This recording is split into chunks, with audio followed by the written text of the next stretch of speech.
फक्त 40 तासांचे 40 lecture attend करून तुम्ही भारतातल्या कुठल्याही एक्झाममध्ये इंग्लिश या विषयामध्ये पैकीच्या पैकी स्कोर करू शकता. फक्त तुम्हाला आपले हे जे सेशन्स आहेत ते स्टेप बाय स्टेप बघायचे आहेत. मग तुमची इंग्लिश शून्य जरी असेल तरी सुद्धा तुम्ही कुठल्याही एक्झाममध्ये इंग्लिशमध्ये आउट ऑफ स्कोर मिळू शकता.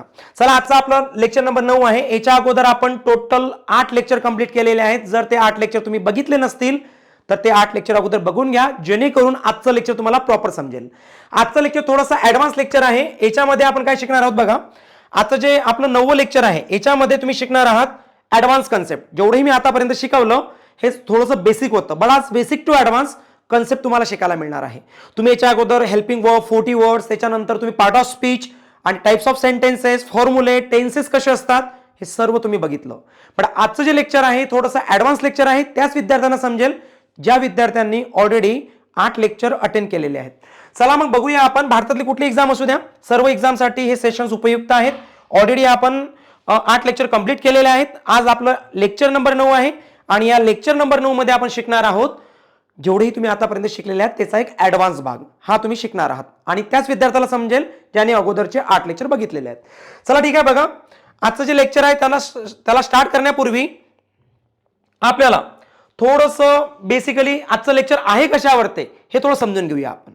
का तुम्हाला आजचं लेक्चर शिकण्याची गरज आहे. जर आजचं लेक्चर तुम्ही केलं नाही तर तुमचे बेसिक कन्सेप्ट तर क्लिअर असतील, बट जेव्हा तुम्ही ऍक्च्युअल एक्झामचे क्वेश्चन सॉल्व्ह करायला जाल तेव्हा तुमचे जे ओपिनियन्स असतात, सर आम्ही सर्व अभ्यास तर करतो बट जेव्हा एक्झामचा क्वेश्चन सॉल्व्ह करायला घेतो इंग्लिशचा काही समजत नाही, असं आमच्यासोबत का होते. द अँसर इज तुम्ही पुस्तकातून अभ्यास करता, तुम्ही थेअरी जास्त वाचता. मी तर तुम्हाला प्रॅक्टिकल सांगतो की एक्झाम हॉलमध्ये गेल्यानंतर तो क्वेश्चन तुमचा सॉल्व्ह होणार एवढी मी 100% गॅरंटी तुम्हाला देतो. बट काय करायचं तुम्हाला अगोदर समजून घ्यायचं की आजचं लेक्चर तुमच्यासाठी का बरं इम्पॉर्टंट आहे. हा जो तुम्ही मला 40-45 मिनिट देणार आहात आजच्या लेक्चरसाठी हे तुमच्यासाठी का बरं इम्पॉर्टंट आहेत. बिकॉज जर एक्झाम मध्ये प्रश्न आला, you can read this question, she has saved my number hasn't she, and the second one, she has very old scooty doesn't she. So we have 2 questions आणि हे 2 क्वेश्चन जर आपण बघितले त्या दोन्ही क्वेश्चन मध्ये जो क्वेश्चन टॅग विचारलेला आहे हा दोघांचाही वेगळा केलेला आहे. रिझन काय होतं.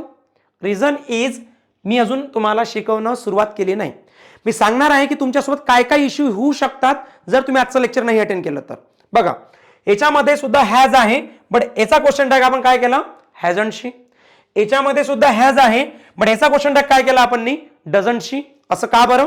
बिकॉज आपल्याला helping verb versus main verb याचा ॲडव्हान्स कन्सेप्ट माहित नाही, त्याच्यामुळे तुम्हाला याच्यामध्ये इश्यू होतात. म्हणजे हा क्वेश्चन टॅगचा एक टॉपिक होता. म्हणजे भविष्यामध्ये तुम्ही question tag, direct indirect speech, change the narration, म्हणजे त्याला डायरेक्ट इंडायरेक्ट स्पीच म्हणतो आपण, डिग्री म्हणतो, टेन्सेस, हे तुम्हाला तेव्हा समजणार जेव्हा तुम्हाला हेल्पिंग वर्ब, मेन वर्ब याच्यामधला फरक समजेल. ओके, चला बघा, आजचं लेक्चर तुमच्यासाठी खूप उपयुक्त सेशन आहे. बिकॉज आजचं लेक्चर जर तुम्ही केलं नाही तर ॲडव्हान्स इंग्लिशमध्ये तुम्हाला इश्यू येणार आहेत आणि मी 100% गॅरंटी देतो आजचं लेक्चर करून तुम्हाला हा इश्यू कुठलाही लाईफमध्ये परत फेस करावा लागणार नाही आणि याच्यावर येणारा प्रत्येक प्रश्नाचं उत्तर तुम्ही इझिली द्याल.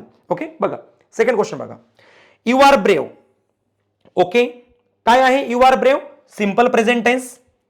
तुम्ही म्हणा सर पहिला क्वेश्चन तुम्ही क्वेश्चन टॅग वर घेतला, दुसरा क्वेश्चन तुम्ही टेन्स वर घेतला, बट इथं बघा यू आर ब्रेव इथं सुद्धा आर आहे and you are missing your old age इथं सुद्धा आर आहे. सो दोन्ही वाक्यामध्ये तुम्ही बघू शकता आर दिलेला आहे. मग जरी दोन्ही वाक्यामध्ये आर आहे तरी सुद्धा दोन्ही वाक्याचा टेन्स हा वेगवेगळा आहे. पहिला जो टेन्स आहे दॅट इज सिंपल प्रेझेंट आणि जो दुसरा टेन्स आहे दॅट इज प्रेझेंट कंटिन्युअस. म्हणजे याचा अर्थ जो या इथं हा जो आर यूज झालेला आहे हा तुमचा मेन वर्ब आहे आणि हा जो आर यूज झालेला आहे हा तुमचा हेल्पिंग वर्ब आहे. म्हणजे आपण असं म्हणू शकतो की जर आपल्याला नाही समजलं की वाक्यातला हेल्पिंग वर्ब आहे की मेन वर्ब आहे, इथं सुद्धा बघा हा जो दिलेला आहे हा तुमचा हेल्पिंग वर्ब आहे आणि हा जो हॅज दिलेला आहे हा कोण आहे, मेन वर्ब आहे. म्हणजे आपण असं म्हणू शकतो की जर आपल्याला समजलं नाही की वाक्यातला हेल्पिंग वर्ब केव्हा असतो आणि मेन वर्ब केव्हा असतो तर तुम्ही question tag, direct indirect speech किंवा होल ग्रामर कितीही बेसिक पासून शिका, तुम्हाला प्रॉब्लेम येईल. ओके, परत बघा इथं बघा दे हॅड, इथं सुद्धा हॅड दिलेला आहे आणि इथं सुद्धा हॅड दिलेला आहे, बट वरचा जो हॅड आहे तो मेन वर्ब आहे आणि या वाक्यातला जो हॅड आहे तो हेल्पिंग वर्ब आहे आणि दोघांचा टेन्स सुद्धा वेगवेगळा आहे. वरच्या वाक्याचा टेन्स जर बघितला तर कुठला टेन्स आहे, simple past, simple past tense. आणि 2 नंबरचा जर बघितला that is past perfect. I know ज्या विद्यार्थ्यांची बेसिक वीक आहे ते खूप कन्फ्यूज झाले असतील हे बघून, पण ज्यांची इंग्लिश ऑलरेडी स्ट्रॉंग आहे त्यांना समजलं असेल की आपला का बरं आउट ऑफ स्कोअर येत नाही, बिकॉज आपण बेसिक तर कम्प्लीट करतो आणि डायरेक्टली ॲडव्हान्स शिकायला जातो, जो मधातला भाग आहे तो सोडून देतो. तेच तुम्हाला नाही करायचं. चला ठीक आहे, मग लक्षात आलं असेल आजचं लेक्चर तुमच्यासाठी का बरं इम्पॉर्टंट आहे. बिकॉज आजचं लेक्चर जर तुम्ही केलं नाही तर संपूर्ण ग्रामरमध्ये तुम्ही कधी ना कधी तुमचा मार्क गमावणार. ओके, चला आजच्या लेक्चरला आता सुरुवात करूया. बेसिकली आजचं जे लेक्चर आहे ते आहे helping verb versus main verb. Means हे दोन्हीही क्रियापदे दिसायला सारखे असतात. ओके, आपल्यासोबत प्रॉब्लेम तेव्हा होतो जेव्हा दोन्हीही डुप्लिकेट असतात आणि आपल्याला नाही समजत की हा हेल्पिंग वर्ब आहे की हा मेन वर्ब आहे. आणि जेव्हा आपल्याला नाही समजत तेव्हाच आपल्याला प्रॉब्लेम होतो. तर बघा तुम्हाला इथे दिसत असेल मी तर काय लिहिलेलं आहे, do, does, did, shall, will. Same हे काय म्हणून काम करतात, एक टू डू फॉर्म म्हणून काम करतात. हेल्पिंग वर्ब हे तुमचे हेल्पिंग वर्ब असतात, बट हे खूप सारे विद्यार्थ्याला माहित नाही. पुस्तक सुद्धा आपल्याला व्यवस्थित सांगत नाही. पुस्तकातून अभ्यास करतो आपण, तिथून सुद्धा हे कन्सेप्ट तुमचे क्लिअर होत नाही आणि ऍक्च्युअल क्वेश्चन तुम्हाला एक्झाममध्ये इथून पाहायला मिळतो, तेव्हा तुमचा मार्क जातो. बघा आता काय म्हणू शकतो आपण, याच्यामध्ये जर बघितलं do, does, did, shall, will आणि तेच तुम्हाला इथं बघा do, did, done, doing, does म्हणजे सेम त्याच्यामधले फॉर्म तुम्हाला म्हणजे हेल्पिंग वर्ब मधले फॉर्म मेन वर्ब मध्ये पाहायला मिळतात. जर तुम्हाला नाही समजलं की हा हेल्पिंग वर्ब आहे की मेन वर्ब आहे, मग तुम्ही ग्रामरचा ऍक्च्युअल क्वेश्चन ऍडव्हान्सचा सॉल्व्ह करू शकत नाही. हा बेसिक वाले सॉल्व्ह करू शकता, बट प्रॉब्लेम येणार तुम्हाला ऍडव्हान्स क्वेश्चन मध्ये. क्लिअर? आणि हा प्रॉब्लेम मी तुम्हाला येऊ देणार नाही, बस तेवढ्यासाठी तुम्हाला आजचं लेक्चर पूर्ण बघायचं आहे विदाउट स्किप. ओके, लेक्चर कुठेही स्किप करू नका. Even you have known about it already, but don't try to skip this session. Okay, बघा पुढे नंतर दिलेलं आहे टू बी. टू बी मध्ये जर बघितलं तर बघू शकता एम, इज, आर, वॉज, वर, शल बी, विल बी. म्हणजे तुम्ही बघितलं असेल हे जे सर्व टू बी चे जे फॉर्म्स आहेत यांनाच म्हटलेलं आहे आपण हेल्पिंग वर्ब, बट हे जे हेल्पिंग वर्ब आहेत ते मेन वर्ब म्हणून सुद्धा काम करत असतात. आता मेन वर्ब म्हणून म्हणजे कुठे, सेकंड नंबरचा फॉर्म बघा काय दिलेला आहे, M R B. M R B हा क्रियापदाचा पहिला फॉर्म असतो. वॉज, वर हा क्रियापदाचा दुसरा फॉर्म असतो. बीन क्रियापदाचा तिसरा फॉर्म, बिंग क्रियापदाचा चौथा फॉर्म आणि इज क्रियापदाचा पाचवा फॉर्म.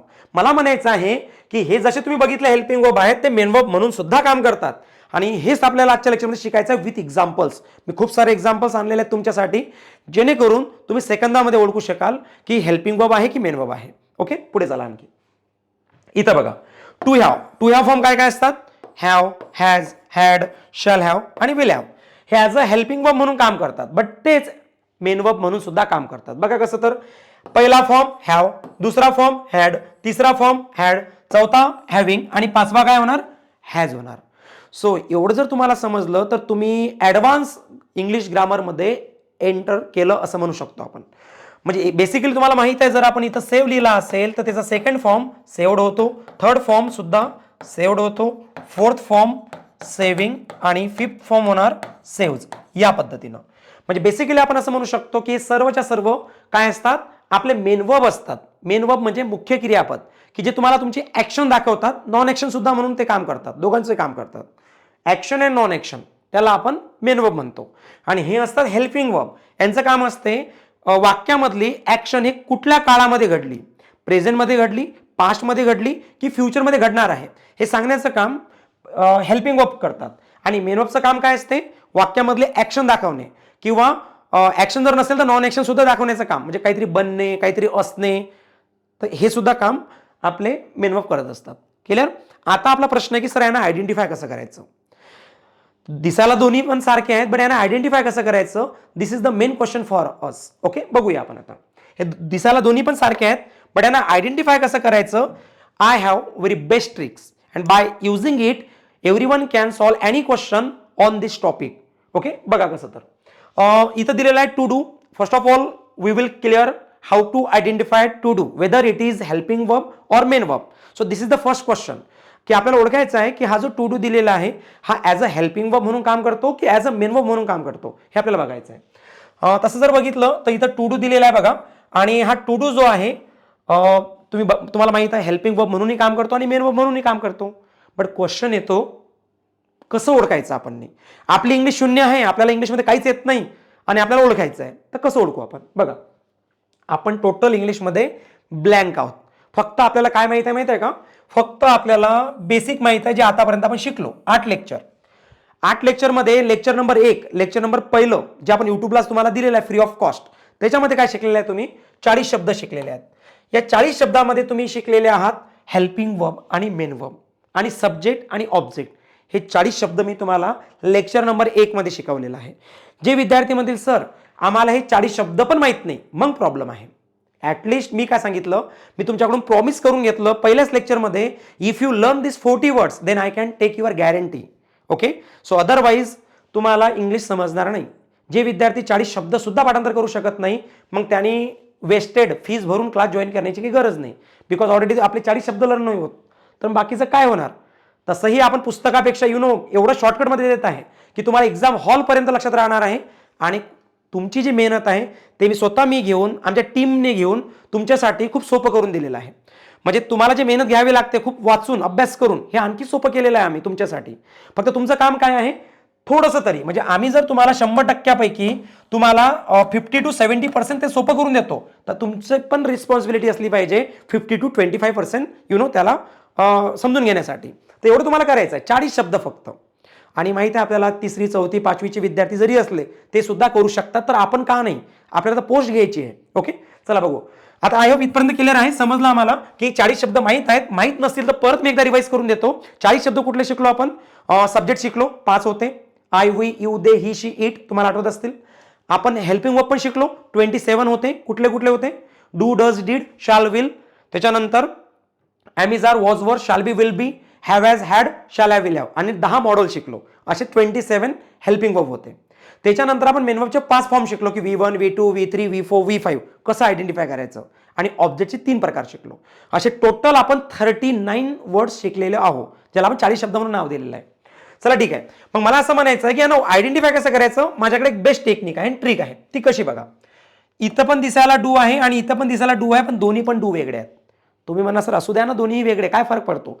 खूप मोठा फरक पडतो. जर तुम्हाला समजलं नाही हा हेल्पिंग वर्ब आहे किंवा मेन वर्ब आहे, वाक्य जेव्हा तुम्ही ग्रॅमॅटिकली वाक्य सॉल्व्ह करणार, change the voice, direct indirect speech, त्याच्यानंतर डिग्री, क्वेश्चन टॅग, टेन्सेस, स्ट्रक्चरवाले वाक्य, स्पॉट द एरर, मग खूप मोठा इश्यू आहे. जर तुम्हाला नाही समजलं की हा हेल्पिंग वर्ब आहे की मेन वर्ब आहे, तेच आपण शिकत आहे आता. आणि हे कुठल्याही पुस्तकामध्ये क्लिअर करून दिलेलं नाही तुम्हाला, तुम्ही चेक करून घ्या. ओके, सो आजचं लेक्चर त्यासाठी तुमच्यासाठी खूपच बेनिफिशियल असणार आहे. बघा, डू ट्रिक सांगतो मी तुम्हाला, केव्हा ते हेल्पिंग वर्ब असते आणि केव्हा मेन वर्ब असते, आणि त्याचे भरपूर एक्झाम्पल पण आणलेले आहेत. बघा, जर कुठलाही जो फॉर्म घेणार तुम्ही, to do, to be, to have, whatever is that, कुठलाही फॉर्म असू द्या, त्याच्यानंतर जर एखादं ऍक्शन वर्ब असलं, बघा अगदी सोपी ट्रिक्स आहे. ट्रिक अशी म्हणते की जर त्या फॉर्म नंतर तुम्हाला एक ऍक्शन वर्ब दिसत असेल, ऍक्शन वर्ब म्हणा किंवा मेन वर्ब म्हणा त्याला, जर तुम्हाला समोर मेन वर्ब दिसत असेल तर जो दिसणारा शब्द मेन वर्ब नसतो. आता काही विद्यार्थी मला माहिती आहे म्हणतील नाही समजलं सर, टेन्शन नका घेऊ, मी खूप सारे एक्झाम्पल आणलेले आहेत, मी आणखी सोपं करणार आहे. ओके, बघा या डू नंतर इथं काय आलेलं आहे, एक मेन वर्ब आलेला आहे. आहे ना, तुमच्यामधून मला म्हणतील काही विद्यार्थी की सर आम्हाला तर मेन वर्बच समजत नाही. म्हणून म्हणतो पहिले 8 लेक्चर बघून घ्या. या 8 लेक्चरमध्ये मेन वर्ब कसं ओळखायचं, हेल्पिंग वर्ब कसं ओळखायचं, हे 40 शब्द कुठले असतात, हे खूप काही शिकवलं आपण. हे 8 लेक्चर प्रॉपर करा तुम्ही. एवढं करूनही तुम्हाला मेन वर्ब मध्ये जर प्रॉब्लेम येत असेल तर गायत्री अकॅडमी ऍप्लिकेशन डाउनलोड करून घ्या, आणि तिथं मी PDF पण दिलेली आहे तुम्हाला मेन वर्बची. ते मेन वर्बची पूर्ण PDF वाचून घ्या, फ्री ऑफ कॉस्ट आहे. ओके, ते PDF वाचून घ्या तुम्ही, जेणेकरून तुम्हाला मेन वर्ब समजतील. आपण लाईव्ह लेक्चरमध्ये पण शिकलो आणि PDF पण आहे. चला ठीक आहे. आता बघा, डूच्या नंतर जर एखादा मेन वर्ब आला तर हा मेन वर्ब नसतो. मग हा मेन वर्ब नसतो म्हणजे कोण असतो, मग उरलेला हेल्पिंग वर्ब. एवढं सोपं आहे ओळखणं. परत बघा काय सांगितलं मी, याच्यानंतर जर एखादा मेन वर्ब आला, आता हा मेन वर्ब आहे का, इट नाही, सब्जेक्ट आहे, शिकलो आपण पहिल्याच लेक्चरमध्ये. I, we, you, they, he, she, it किंवा कोणाचंही नाव काय असते, सब्जेक्ट असतो. मग हा वाक्याचा सब्जेक्ट आहे म्हणजे मेन वर्ब नाही आहे. हा इट जो आहे म्हणजे याच्यानंतर जर मेन वर्ब आला तर हा मेन वर्ब नसतो, आणि याच्यानंतर जर मेन वर्ब आला म्हणजे बघा इथं काय, इथं डू दिलेला आहे, बघा एक कन्फ्यूज होऊ नका, इथं डू दिलेला आहे आणि डू नंतर काय दिसतो आपल्याला, मेन वर्ब दिसतो, म्हणजे हा मेन वर्ब नाही आहे, हा हेल्पिंग वर्ब आहे. याच्यानंतर कुठलाही वर्ब आलेला नाही म्हणून हा स्वतःच एक मेन वर्ब आहे, असं ओळखतात. मी भरपूर एक्झाम्पल आणले म्हणून तुम्हाला इश्यू येणार नाही. बघा दुसरं एक्झाम्पल काय म्हणायचं मला, इथं पण डज दिसतो बघा, आणि इथं सुद्धा डज दिसतो, म्हणजे दोन्ही ठिकाणी आपल्याला डज दिसत आहे. मग इथं जर डज आहे तर या डजच्या नंतर एखादा ऍक्शन वर्ब आहे का? The answer is yes. म्हणजे आपल्याला इथं ऍक्शन वर्ब दिसतो असं म्हणू शकतो आपण. इथं ऍक्शन वर्ब आहे, पण इथं कुठलंही ऍक्शन वर्ब नाही आहे.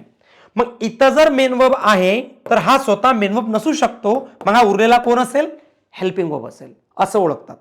आणि इथं बघा, याच्यानंतर कुठला मेन वर्ब ऍक्शन वर्ब आहे का? नाही आहे. मग हा स्वतःच एक मेन वर्ब असतो, कारण याच्यानंतर कुठलाही मेन वर्ब नाही म्हणून तो स्वतःच एक मेन वर्ब असतो. एवढ्या सोप्या पद्धतीने तुम्ही आयडेंटिफाय करू शकता weather it is helping verb or main verb. चला आणखी बघा, खूप सारे एक्झाम्पल आणले आपण. अगोदर आपण टू डू समजून घेतला, आता आपण टू बी समजून घेऊया. टू बी कसा आयडेंटिफाय करायचा? सेम तेच ट्रिक दिली मी तुम्हाला, तेच अप्लाय करायची. कशी अप्लाय करायची? इथं पण मला एम दिसतो आणि इथं सुद्धा मला एम दिसतो, बट दोघांचाही टेन्स वेगळा आहे. वरच्याचा टेन्स प्रेझेंट कंटिन्यू आहे आणि खालच्या वाक्याचा टेन्स हा सिंपल प्रेझेंट आहे. जर तुम्हाला समजलंच नाही आणि प्रश्न आला identify the types of tense, काय आन्सर देणार तुम्ही? नाही देणार, नाही देता येणार तुम्हाला आन्सर. ओके, क्वेश्चन टॅगवर प्रश्न आला, नेरेशनवर क्वेश्चन आला, किंवा तुम्हाला मोठे मोठे स्ट्रक्चरवरती क्वेश्चन आला, नाही आन्सर देता येणार तुम्हाला. द आन्सर इज, कारण टॉपिक क्लिअर नाही आहे की हेल्पिंग वर्ब केव्हा असतो आणि मेन वर्ब केव्हा असतो. तेच मी तुम्हाला इझी करून आणि सोप्या भाषेमध्ये शिकवत आहे. बघा, इथं एम दिलेला आहे, बट एमच्या नंतर इथं मला एक ऍक्शन वर्ब दिसतो, कारण आयएनजी लागलेला आहे. तुम्हाला माहित आहे ऍक्शन वर्ब कसा ओळखायचा? आयएनजी, ईडी, इएन, टी किंवा एसईएस, आयएस जर एंडिंगला लागलेला असेल तर तो ऍक्शन वर्ब असतो, आणि लागलेला नसेल तरी सुद्धा ऍक्शन वर्ब असू शकतो, पहिला फॉर्म, असं आपण शिकलो. चला ठीक आहे, म्हणजे समोर इथं मेन वर्ब दिलेला आहे म्हणून हा स्वतः मेन वर्ब नाही आहे. मग हा स्वतः कोण आहे? हेल्पिंग वर्ब आहे. I am doing it, helping verb. हा जो एम दिलेला आहे हेल्पिंग वर्ब. बट याच्यानंतर मला एमच्या नंतर कुठलाही ऍक्शन वर्ब दिसला नाही. ऍक्शन वर्ब असतो काय? ऍक्शन वर्ब काय असतो बरं? The action which we do in our daily life. Okay, that is called action verb. Means जे ऍक्शन आपण आपल्या जीवनामध्ये करतो. इफ यू वॉन्ट टू know the all action verb, then you can ask yourself the question, what do you do? बस स्वतःला प्रश्न विचारा की तुम्ही काय करता. बस जस्ट मी स्वतःला प्रश्न विचारतो, व्हॉट डू यू डू? मी काय करतो? मग मी येतो, जातो, खातो, म्हणतो, बसतो, उडतो, म्हणजे ज्या पण काही आपल्या ऍक्शन्स असतात, रडतो, हसतो, झोपतो, झोपेतून उठतो, शिकतो, शिकवतो, म्हणजे काहीतरी करणे. ओके, जसं की play, bath, eat, go, come, speak, ask, see, say, drink, open, close, like, write, read, fly, lie, fill, save, receive, flow, blow. There are lot of action verb. ह्या ऍक्शन वर्ब आपल्याला पाठांतर करायच्या नाहीत. तुम्ही म्हणा sir ह्या तर लाखो करोड आहेत, मग एवढे शब्द आम्ही लर्न करू का? नाही, लर्न करण्याची गरज नाही. जसं तुम्ही 1 2 3 4 5 हे लाखो करोडो लर्न नाही केलं, बट तरी सुद्धा तुम्हाला नंबर काढता येतो, तसे हे ऍक्शन वर्ब आहेत. फक्त 5 फॉर्म लक्षात ठेवा, बाकीचे ऑटोमॅटिकली आपल्याला करता येतात. ओके, त्याची टेक्निक सुद्धा आपण लेक्चरमध्ये सांगितलेली आहे. चला ठीक आहे, बघा आता याच्यामध्ये इथं हा जो आहे हा स्वतःच एक मेन वर्ब आहे, बिकॉज समोर मेन वर्ब नाही आहे. जर समोर मेन वर्ब नसेल तर हा स्वतः एक मेन वर्ब असतो, पण जर समोर मेन वर्ब असेल तर मग हा हेल्पिंग वर्ब असतो. It's so easy trick. Okay, कोणी पण समजून घेऊ शकते. परत बघा, इथं इज दिलेला आहे, बट इजच्या नंतर काय दिसतो आपल्याला? एक ऍक्शन वर्ब म्हणजे मेन वर्ब दिसतो. मग जर समोर मेन वर्ब आहे तर हा स्वतः मेन वर्ब नाही आहे, तो स्वतः एक हेल्पिंग वर्ब आहे. एवढं सोपं आहे.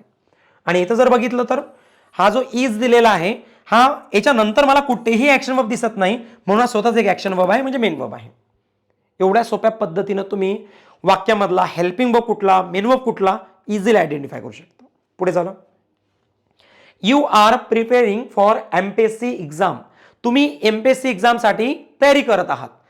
आता याच्यामध्ये जर बघितलं तर इथं सुद्धा आर आहे, इथं सुद्धा आर आहे, बट दोन्हीही आर वेगळे आहेत. एक हेल्पिंग वर्ब असेल आणि एक मेन वर्ब असेल.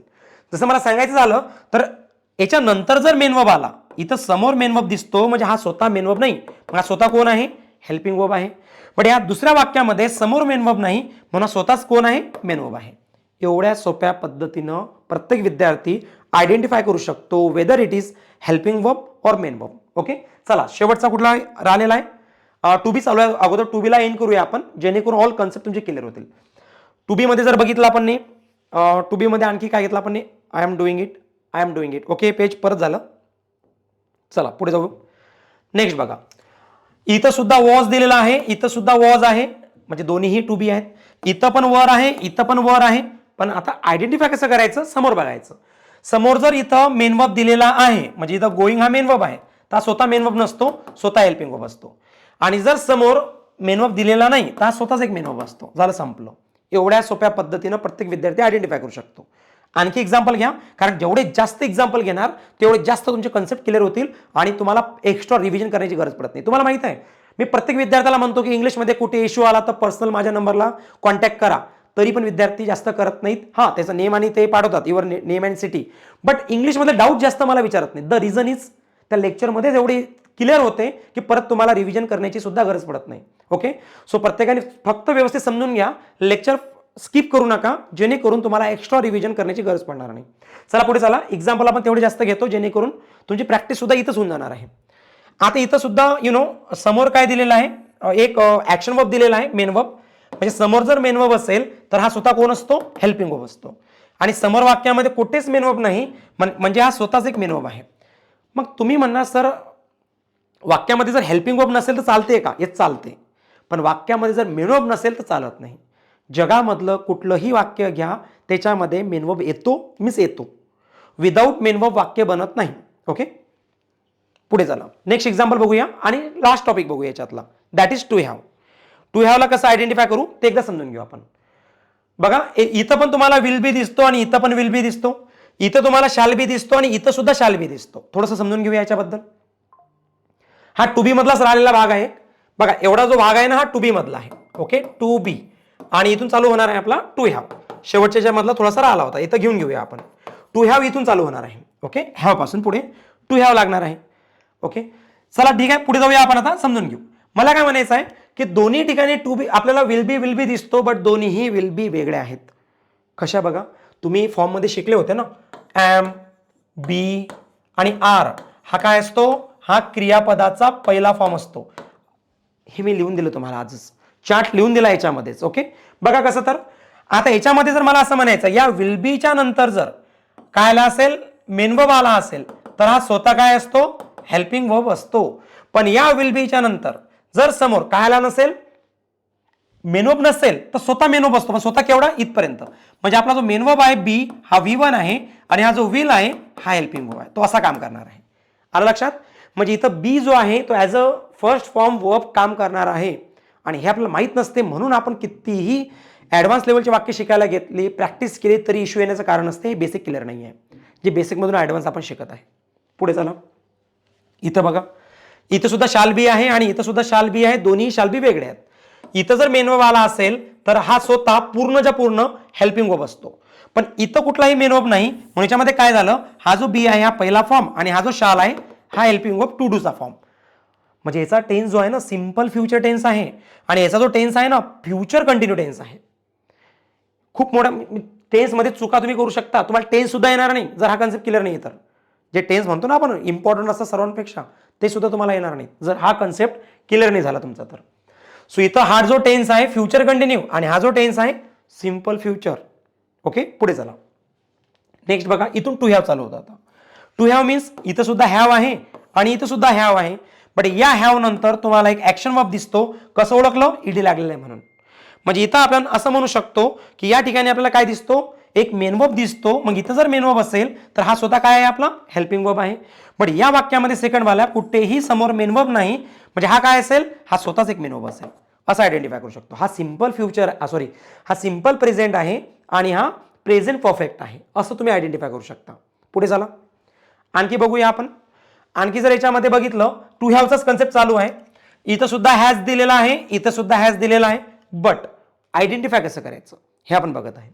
आयडेंटिफाय करण्यासाठी या टू हॅवच्या नंतर तुम्हाला टोल्ड हा मेन वर्ब दिसतो. टोल्ड म्हणजे सांगितलेलं, सांगतो ना आपण, सांगणे, तो ऍक्शन वर्ब आहे. सो याच्यानंतर मला मेन वर्ब दिसतो म्हणून मी इथे यूज करणार हेल्पिंग वर्ब. बट याच्यानंतर मला कुठेही ऍक्शन वर्ब दिसत नाही, म्हणून हा स्वतःच आपला एक कोण आहे, मेन वर्ब आहे. It's so easy to identify. Next बघा, इथं हॅड आहे, इथं पण हॅड आहे, पण दोन्ही हॅड वेगवेगळे आहेत. हा जो टेन्स आहे आपला हा सिंपल प्रेझेंट आणि हा जो टेन्स आहे प्रेझेंट परफेक्ट. जर नाही ओळखता आला तर टेन्सच ओळखता येत नाही असं म्हणू शकतो आपण. चला बघा, याच्यामध्ये अरेंज कोण आहे, ईडी लागला म्हणजे हा मेन वर्ब आहे, मेन वर्बचा तिसरा फॉर्म. आणि मग हा जर मेन वर्ब आहे तर हा मेन वर्ब असूच शकत नाही, मग हा कोण आहे, हेल्पिंग वर्ब आहे. इथं बघा समोर मेन वर्ब नाही आहे म्हणजे हा स्वतःच तुमचा एक मेन वर्ब आहे. बघा, मेन असते समज नाहीचं वेटेज. काय वेटेज एवढं आहे की याच्याशिवाय ग्रामरची सुरुवात करू शकत नाही तुम्ही. तुम्हाला जर समजलंच नाही तर ग्रामरची सुरुवात करून काही फायदा होणार नाही. ओके, पुढे बघा, नेक्स्ट दोन्ही ठिकाणी तुम्हाला काय दिसत आहे, शॅल हॅव किंवा विल हॅव दोन्ही पण ठिकाणी आहे. पण तरी सुद्धा दोन्ही टेन्स वेगळे आहेत, दोन्ही शब्द वेगळे आहेत. दिशाला जरी ते डुप्लिकेट असतील, ट्विन्स असतील, तरी सुद्धा बघा इंग्लिशमध्ये सर्वात जास्त क्वेश्चन तेव्हा येतो जेव्हा ते दिसायला डुप्लिकेट असतात, म्हणजे सारखे असतात पण ते काम फंक्शन वेगवेगळं करतात, त्याच्यामुळे तुमचा मार्क जातो. बघा इथं विल शॅल हॅव दोन्ही ठिकाणी दिलं, बट समोर मला मेन वर्ब दिलेला आहे. पण समोर जर मेन वर्ब दिलेला असेल तर पूर्णच्या पूर्ण तुमचा हेल्पिंग वर्ब असतो. बट समोर जर कुठलाही मेन वर्ब नसेल तर याचे दोन भाग पडतात. हा जो हॅव आहे हा क्रियापदाचा पहिला फॉर्म बनतो आणि हा जो शाल आहे हा शालच राहतो, शाल प्लस V1 म्हणजे हेल्पिंग वर्ब राहतो. तो तुम्हाला माहित आहे ना, V1 हॅव असतो, त्याचा V2 हॅड होतो या पद्धतीनं. म्हणजे हा जो हॅव आहे हा ॲज अ V1 म्हणजे मेन वर्ब म्हणून काम करत आहे आणि हा हेल्पिंग वर्ब म्हणून काम करत आहे शाल. म्हणजे हा सिंपल फ्युचर आहे आणि हा फ्युचर परफेक्ट आहे, दोघांचाही टेन्स चेंज होतो या पद्धतीनं. परत बघा शेवटचं वाक्य काय म्हणू शकतो आपण याच्यात जर बघितलं, ही विल हॅव, बघा त्याच्यानंतर रिझाईन ईडी जो लावलेला आहे दॅट इज मेन वर्ब. मग समोर ऑलरेडी मेन वर्ब आहे तर ऍक्च्युअल हा काय असेल, हेल्पिंग वर्ब असेल. ओके, म्हणजे कुठला टेन्स झाला, फ्युचर परफेक्ट टेन्स. आणि याच्यामध्ये जर बघितलं तर काय सांगितलेलं, ही विल हॅव अलोन येणार नाही इथं, बिकॉज ही विल हॅव त्याच्याकडे असेल, पण त्याच्याकडे काय असेल ते आपल्याला राईट करायचं की त्याच्याकडे नेमकं काय असेल. सो वी शॅल हॅव, इथं पण बघा हे लेट लागू शकत नाही. वी शॅल हॅव टाइम असं करा, टाइम टुमॉरो म्हणजे आमच्याकडे उद्या टाइम असेल असं म्हणू शकतो. हे शब्द बघून घ्या एकदा. याच्यामध्ये नाऊन काय लागू शकत नाही, ऍडजेक्टिव्ह लागू शकत नाही, नाऊन पाहिजे आपल्याला. तर कुठला एक नाऊन घ्या, टाइम नाऊन आहे. ही विल हॅव मनी, त्याच्याकडे पैसे असतील, मनी एक नाऊन आहे बट अलोन एक ऍडजेक्टिव्ह आहे. टू हॅवच्या नंतर कधीही ऍडजेक्टिव्ह येत नाहीत आणि टू बीच्या नंतर ऍडजेक्टिव्ह आणि नाऊन दोन्ही पण येतात. ओके, हे आपण शिकलेलं आहे बेसिक लेक्चरमध्ये, म्हणून तुम्ही एरर काढू शकता जसं आपण काढता इथं. सो इथं बघा समोर मनी कोण आहे, नाऊन आहे म्हणजे ऍक्शन वर्ब नाही आहे. म्हणजे हा हॅव आपला इथं V1 आहे ज्याला तुम्ही मेन वर्ब म्हणता आणि हा जो विल आहे तो एक विलचा विलच आहे ज्याला तुम्ही हेल्पिंग वर्ब म्हणता. म्हणजे सिंपल फ्युचर, हा सिंपल फ्युचर आणि हा होणार फ्युचर परफेक्ट या पद्धतीनं. जर तुम्हाला हेल्पिंग वर्ब आहे की मेन वर्ब आहे हे समजत नसेल तर खूप मोठा प्रॉब्लेम होऊ शकतो. मी सुरुवातीलाच काय केलं, मी सुरुवातीला बघू शकता तुम्ही, एकच मिनिट द्या मला, मी एक्झाम्पल घेतले हे सांगण्यासाठी की जर आजचं लेक्चर करायचं असेल तर तुम्ही कसं आयडेंटिफाय करू शकता. बघा आजचं लेक्चर मी तुम्हाला सांगितलं, तुम्हाला आयडेंटिफाय सुद्धा करता येतं की हेल्पिंग वर्ब आहे की मेन वर्ब आहे. मग ना तुम्हाला टेन्स ओळखता येणार, ना तुम्हाला क्वेश्चन टॅग, ना चेंज द वॉइस, ना डायरेक्ट इंडायरेक्ट स्पीच, ना कुठला इंग्लिश ग्रामरचा टॉपिक. तो तुम्हाला प्रॉपर पैकीच्या पैकी नाही समजणार बट पैकीच्या पैकी नाही समजणार जर हे नाही समजलं तर. आय होप आजचं लेक्चर बघून तुम्हाला बेसिकली एवढी आयडिया तर नक्कीच आली असेल की weather it is helping verb or main verb. चला आता याचे फंक्शन कसे करतात थोडं सांगतो, एक बेसिक आहे म्हणून. बाकीचं आपण ॲडव्हान्समध्ये शिकणारच आहोत because this is lecture number 9. हे लेक्चर नंबर 9 आहे. याच्यानंतर लेक्चर नंबर 10 तुम्हाला पूर्ण रिव्हिजन आहे. जेवढेही तुम्ही लेक्चर नंबर 1 पासून शिकलेले आहेत या सर्वांची रिव्हिजन लेक्चर नंबर 10 आणि त्याच्यामध्ये ॲडव्हान्स काही कन्सेप्ट आहेत ते सुद्धा शिकवल्या जाणार तुम्हाला. लेक्चर नंबर 11 पासून तुम्ही शिकणार आहात 100 रूल्स. ओके, बघा आता काय म्हणू शकतो, काय विचारलं होतं याच्यामध्ये, कसं ओळखायचं बरं. बघा सेव्ड कोण आहे तर सेव्ड असतो एक V3 म्हणजे मेन वर्ब, म्हणजे समोर मेन वर्ब दिलेला आहे. समोर जर मेन वर्ब दिलेला आहे तर हा स्वतः कोण असतो, हेल्पिंग वर्ब असतो. आणि क्वेश्चन टॅग काय म्हणतो माहिती तुम्हाला, क्वेश्चन टॅग म्हणतो की जेव्हा तुम्हाला क्वेश्चन टॅग करायचा असतो वाक्याचा हेल्पिंग वर्बच घ्यावा लागतो. पॉझिटिव्ह असेल हेल्पिंग वर्ब तर त्या हेल्पिंग वर्बला काय करायचं असते, निगेटिव्ह करायचं असते. बघा केलं, कारण तो स्वतः एक हेल्पिंग वर्ब होता. हॅज एक पॉझिटिव्ह हेल्पिंग वर्ब होता, त्याला निगेटिव्ह हेल्पिंग वर्ब केला. बघू शकता म्हणजे हे करेक्ट होतं. आणि इथं बघा he has very old scooty. आता इथं हा जो हॅज दिलेला आहे हा हेल्पिंग वर्ब नाही आहे कारण समोर मेन वर्ब नाही आहे ना. समोर जर मेन वर्ब नसेल तर हा स्वतःच एक मेन वर्ब असतो. हा कुठला मेन वर्ब आहे, V5. हा कुठला मेन वर्ब आहे, V5. तुम्ही म्हणा सर नाही आम्हाला ओळखता नाही आलं V5 का, तर हा चार्ट बघून घ्या, मी तुम्हाला चार्ट दिलेला आहे बघा. एकच मिनिट, इथं बघा बघू शकता V5 कोण असतो, हॅज. हा जो इथं तुम्हाला हॅज दिसत आहे हा क्रियापदाचा 5वा फॉर्म असतो. ओके, सो इथं as a 5th form of verb तो काम करत आहे. बघूया आपण कसं, तर हॅज कोण आहे, क्रियापदाचा 5वा फॉर्म, कारण 5व्या फॉर्माला नेहमी शेवटी एस लागत असतो क्रियापदाच्या 5व्या फॉर्मला, म्हणजे हा 5वा फॉर्म आहे. मग आता तुम्ही म्हणणार सर इथं डजच का घेतला, मग चला ठीक आहे हॅज नाही घेतला पण डजच का घेतला, कारण एक कंडिशन आहे जी आपण आता लेक्चर पासून 1 पासून तर लेक्चर 8 पर्यंत मला शिकत आलेलो आहो की जेव्हा क्रियापद मध्ये हेल्पिंग वर्ब नसते V1 साठी आपण डू घेतो, V2 साठी आपण डीड घेतो आणि V5 साठी आपण डज घेतो, म्हणून तो डज घेतला गेला. का डज घेतला? कारण क्रियापदाचा 5वा फॉर्म आहे म्हणून इथं डज घेतला गेला. तसं तर मी क्वेश्चन टॅग जेव्हा शिकवणार तुम्हाला हे तर क्लिअर होईलच, बट क्वेश्चन टॅग शिकण्या अगोदरच तुम्हाला समजायला पाहिजे की याचं वेटेज किती आहे. ओके, चला पुढे पुढचा भाग बघूया, आपण समजून घेऊया. याच्यामध्ये इथं काय दिलेलं आहे बघा. आता टेन्स कसा ओळखू शकतो? हा आर कोण आहे बरं, आणि इथं आर दिलेला हा आर कोण आहे? जर समोर मेन वर्ब असेल, मी काय म्हणतो लक्षात ठेवा, जर समोर मेन वर्ब असेल तर हा स्वतः कोण असतो? हेल्पिंग वर्ब असतो. म्हणजे तुम्ही म्हणू शकता मग सब्जेक्ट प्लस, म्हणजे हा ऍक्च्युअल ॲमिजार वाला आहे. ऍक्च्युअल हेल्पिंग वर्ब ऍक्च्युअल असतात. मग मला म्हणायचं की हा ऍक्च्युअल काय म्हणू शकतो आपण? सब्जेक्ट एम इज आर वाला हेल्पिंग वर्ब वाला आहे, आणि हा जो मेन वर्ब आहे आयएनजी लागला म्हणजे हा V4 वाला आहे, आणि शेवटी कोण आहे? ऑब्जेक्ट. म्हणजे हा प्रेझेंट कंटिन्यू टेन्स आहे. बट याच्यात जर बघितलं तर समोर तर मेन वर्ब नाहीच आहे. मग समोर जर मेन वर्ब नसेल तर हा आर कोण असेल? बघा एकदा, हा आर कोण असेल? हा आर असतो क्रियापदाचा पहिला फॉर्म. कोण असतो? क्रियापदाचा पहिला फॉर्म असतो. मेन वर्ब आहे ना. का बरं तो मेन वर्ब आहे? कारण समोर मेन वर्ब नाही आहे. समोर मेन वर्ब असतं तर तो मेन वर्ब नसतं, पण आता समोर तो मेन वर्ब नाही आहे. या वाक्याच्या समोर मेन वर्ब नाही, म्हणजे हा स्वतःच एक मेन वर्ब आहे, आणि मेन वर्बचे एकूण 5 प्रकार पडतात. त्या 5 प्रकारापैकी हा कुठला प्रकार आहे? तर पहिला प्रकार आहे. म्हणजे याचा फॉर्म्युला काय होतं मग? Subject plus V1 plus object, म्हणून याला म्हणतात सिंपल प्रेझेंट टेन्स. एवढं सिंपल आहे. ओके, परत बघा. आता इथे दिलं they had a lot of options, इथं फक्त ऍस लावा. They had a lot of एक फ्रेज असते. Okay, so they had a lot of options, त्यांच्याकडे पुष्कळ असे ऑप्शन्स होते. मग याच्यामध्ये हा जो हॅड आहे याच्यानंतर no main verb. No main verb म्हणजे स्वतःच एक मेन वर्ब आहे. हा स्वतः मेन वर्ब आहे. मग मेन वर्बचे तर 5 प्रकार पडतात. त्याच्यापैकी हा कुठला आहे बघूया. त्याच्यापैकी हा कुठला आहे? तर हा V2 आहे, दुसरा फॉर्म हॅड. काही विद्यार्थी म्हणतील सर तिसरा का नाही? तिसरा कधीही वाक्यात एकटा येत नाही, एका हेल्पिंग वर्बला सोबत घेऊन येतो. तिसरा फॉर्म केव्हा असता? तो हॅड जर त्याच्यासोबत काहीतरी हेल्पिंग वर्ब असते. हेल्पिंग वर्ब म्हणजे यापैकी काहीतरी वर्ब असते तर तो तिसरा असता. हा एकटा आला म्हणजे तो दुसरा फॉर्म आहे. म्हणून subject plus second form plus object, simple past tense. कुठला टेन्स आहे? Simple past tense. आणि याच्यामध्ये जर बघितलं तर दे हा हॅड कुठला आहे? ऑलरेडी हा जो हॅड आहे हा तिसरा फॉर्म आहे, म्हणजे हा जो हॅड आहे हा हॅडच आहे, म्हणजे हेल्पिंग वर्ब आहे. So subject plus had plus V3 plus object, हा पास्ट परफेक्ट टेन्स आहे. हा हॅड कोण आहे? तिसरा फॉर्म. तिसरा म्हणजे कुठला? हा वाला हॅड आहे, कारण तो एकटा नाही आला, एका हेल्पिंग वर्ब सोबत घेऊन आला. तो बघा कसा. आणि जो इकडचा आहे या सेटचा तो हा वाला हॅड आहे. म्हणजे इथं जर बघितलं तर हा हेल्पिंग वर्ब आहे, हा मेन वर्ब आहे. हा तिसरा काय बरं? दुसरा का नाही? कारण हा एकटा नाही आला, एका हेल्पिंग वर्बला सोबत घेऊन आला. एकटा आला की दुसराच असतो, आणि कोणासोबत घेऊन आला तर तिसरा असतो. हे सुद्धा तुम्ही आयडेंटिफाय करू शकता.